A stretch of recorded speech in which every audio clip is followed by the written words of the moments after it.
Grazing Grief. If you don't run by grief and graze it, it may just take you out of the race. Pain is one thing, grief, a very different beast.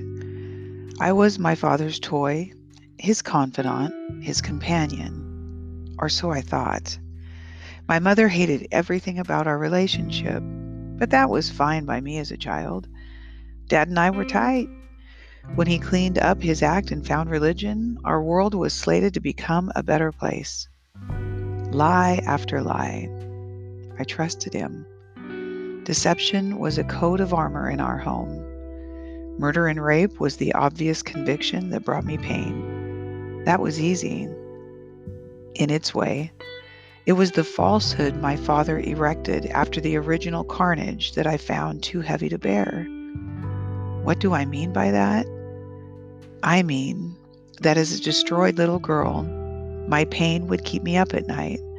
But when Dad found religion, I had an uptick in hope. I believed in this new cloak he found himself wearing.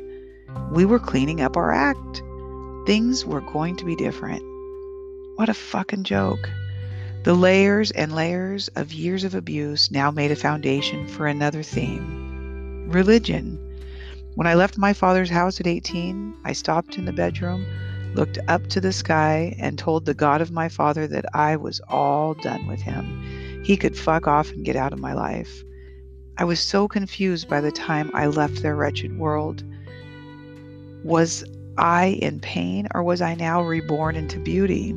I didn't feel any transformation, but I thought that the indoctrination that I was taught had fed me more silence, and I was told I was going to be just fine. Grief.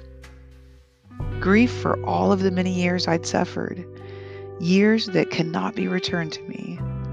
Grief for the burden of figuring this masquerade out. Grief for the tragedy I brought to my own children. In a way, the grief doesn't end.